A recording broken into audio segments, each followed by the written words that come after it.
Minsan, ang relasyon ay parang traffic sa EDSA, puno ng paghihintay at pasensya.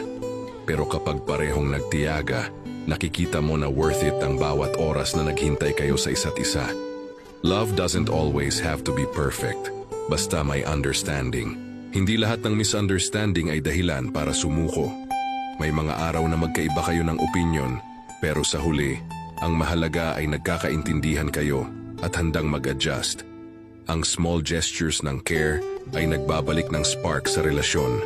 May mga pagkakataon na kailangan lang ninyo ng space para ma-reflect ang sarili. Pero pagbalik ninyo sa isa't isa, mas matatag ang inyong commitment. Sometimes, distance makes the heart grow fonder, lalo na kung may mutual trust. Ang tunay na love ay hindi lang tungkol sa kilig moments. Ito ay tungkol sa pagsuporta sa isa't isa, sa hirap at ginhawa, sa saya at lungkot. Kapag pinipili nyo pa rin ang isa't isa, kahit may flaws, mas matibay ang relasyon. Sa bawat misunderstanding at tampuhan, may lesson na matutunan. Ang forgiveness ay hindi sign of weakness, kundi sign of courage at love. Kaya wag matakot magmahal ulit, kasi baka dito mo ma-experience ang love na mas matatag kaysa dati.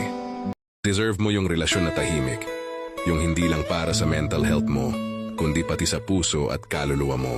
Yung partner na hindi lang lover, kundi parang best friend mo rin. Yung kaya mong maging totoo sa harap niya, walang takot, walang pretension.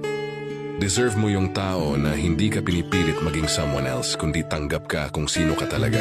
Dapat siya yung safe space mo, yung kaya kang pakalmahin kahit gaano pa kahirap ang sitwasyon.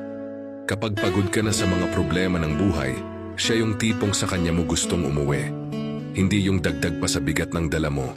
Sapat na yung stress ng trabaho, pamilya, at mga responsibilidad. Ang partner mo dapat nagbibigay ng kapayapaan, hindi laging sanhi ng gulo at drama. Deserve mo ang relasyon na nagbibigay ng pagmamahal at respeto, hindi yung mas nakakapagod pa kaysa sa buhay mismo. Kapag naging responsableng asawa ka, faithful, marespeto, at loyal ka sa partner mo, pansin mo ba tuloy-tuloy yung blessings? Kasi totoo, hindi lang pera ang sukatan ng biyaya. Yung peace of mind, masarap na tulog, at masayang pamilya, parte rin ng blessings. Yung tipong, kahit simpleng hapunan lang, fulfilled ka na kasi buo ang pagmamahalan. Kung marunong kang maging tapat at responsable, ramdam yan ng partner mo. At kapag masaya at kampante siya sa'yo, mas lumalalim yung tiwala. Ang resulta, mas smooth yung relasyon at mas konti yung gulo. Hindi rin biro ang maging mabuting asawa, pero sulit lahat ng effort.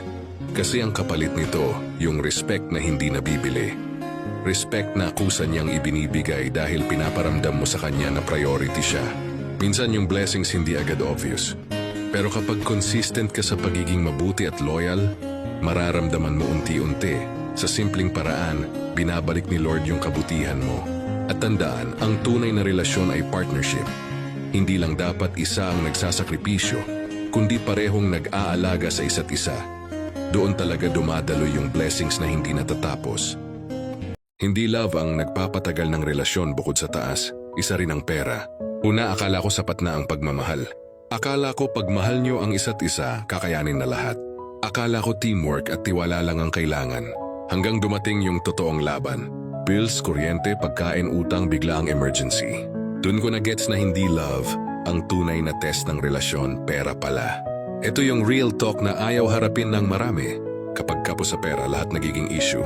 Maliit na tampuhan, lumalaki. Simpleng pakiusap, nagiging pressure. Pagod ka na sa trabaho, pagod ka pa sa relasyon.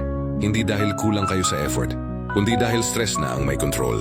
Marami ang nagsasabi na hindi raw mahalaga ang pera sa relasyon. Tanungin mo ulit pag may hospital bill na, pag nawalan ng trabaho o may batang kailangang buhayin, pag gusto mong umangat pero wala kayong pangsimula. Biglang malinaw kung gaano kahalaga ang pera.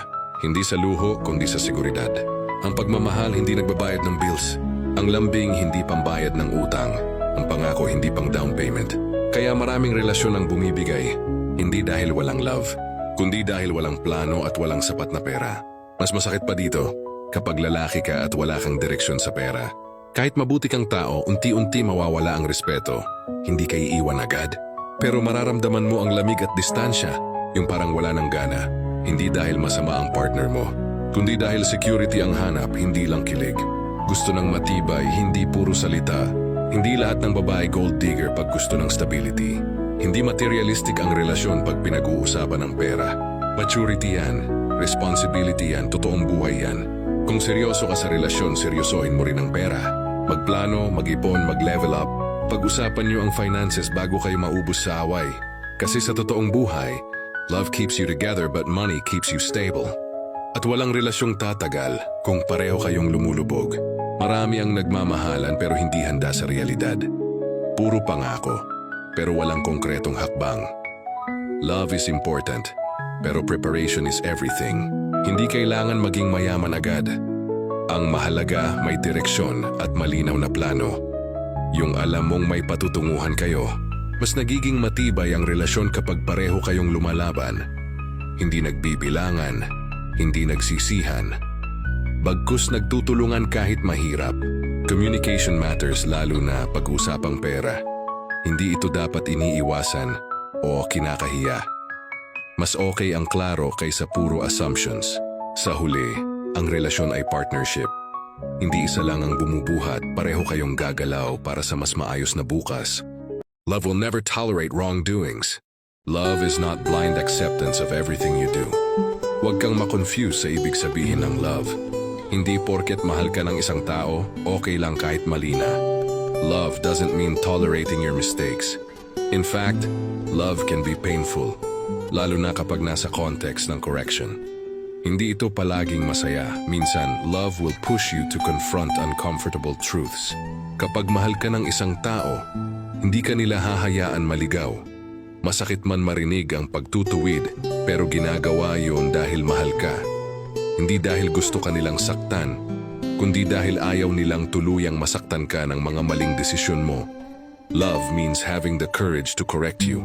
Kahit paminsan magresulta yun sa away o tampuhan. Tunay na pagmamahal yung hindi natatakot magsabi ng mali mo. Hindi dahil gusto ka nilang kontrolin, kundi dahil gusto ka nilang protektahan. Huwag kang magalit sa mga taong nagtatama sa'yo dahil sila ang may totoong malasakit. Ang mahirap tanggapin, kapag wala silang pakialam kahit obvious na mali ka na. Yung obvious na mali ka na, pero wala pa rin silang ginagawa para itama ka. That's not love, that's indifference. Wala silang pakialam kung saan ka dadalhin ng maling landas. Kaya huwag kang magagalit sa mga taong nagkakalkal ng mga pagkakamali mo. Dahil sila ang unang-unang naniniwala sa kakayahan mong magbago. True love will never celebrate your wrongdoings. Totoong pagmamahal ang magtuturo sa'yo kung paano maging mas mabuting tao, hindi kung paano maging komportable sa mali. Love doesn't just accept who you are, it inspires who you can become. Kaya kung may nagmamahal sa'yo at nagtutuwid sa'yo, yakapin mo yon. Dahil sila ang mga taong hindi takot ipakita ang totoong ibig sabihin ng pagmamahal. Para sa mga mister na hindi nakakaintindi at akala palaging inaaway, hindi lahat ng sinasabi sa'yo ng asawa mo ay para siraan ka o iparamdam na wala kang kwenta. Kapag sinabi niyang may mali ka, hindi ibig sabihin na gusto kanyang gawing masama sa paningin mo o ng iba. Ginagawa niya yun kasi mahalaga ka sa kanya. Mahal ka niya kaya ayaw niyang manatili kang ganun na parang walang pakialam o walang natutunan. Sinabi niya ang mga pagkukulang mo hindi para maliitin ka, kundi para maitama. Para may matutunan ka at makita mo na may kailangang baguhin kasi naniniwala siyang kaya mong maging mas mabuti. Hindi madali para sa kanya ang magpakatapat sa'yo, lalo na kung alam niyang may posibilidad na magalit ka o baliwalain siya. Pero pinipili niyang magsalita kasi gusto niyang ipaglaban ang relasyon niyo. Gusto niyang maging maayos kayo. Maraming pagkakataon na pwede ka na lang niyang iwan, sumuko, o hayaan ka na lang sa gusto mo. Pero hindi niya ginawa. Sa kabila ng lahat ng sakit, pagkukulang at tampo, mas pinili niyang magstay. Pinili niyang intindihin ka, alagaan ang relasyon niyo, at suportahan ka para maging mas mabuting tao. Kaya sana naman, pakinggan mo siya. I-appreciate mo na sa kabila ng kahinaan mo, nariyan pa rin siya para iparamdam na mahalaga ka at hindi ka niya basta-basta susukuan. Dahil ang pag-ibig ay hindi lang puro kilig o tamis. Pag-ibig ang nagtutulak sa kanya na manatili, kahit mahirap. Huwag mong sayangin ang effort ng isang taong handang sumugal para sa'yo. Kung may nagmamalasakit, matuto kang magbago.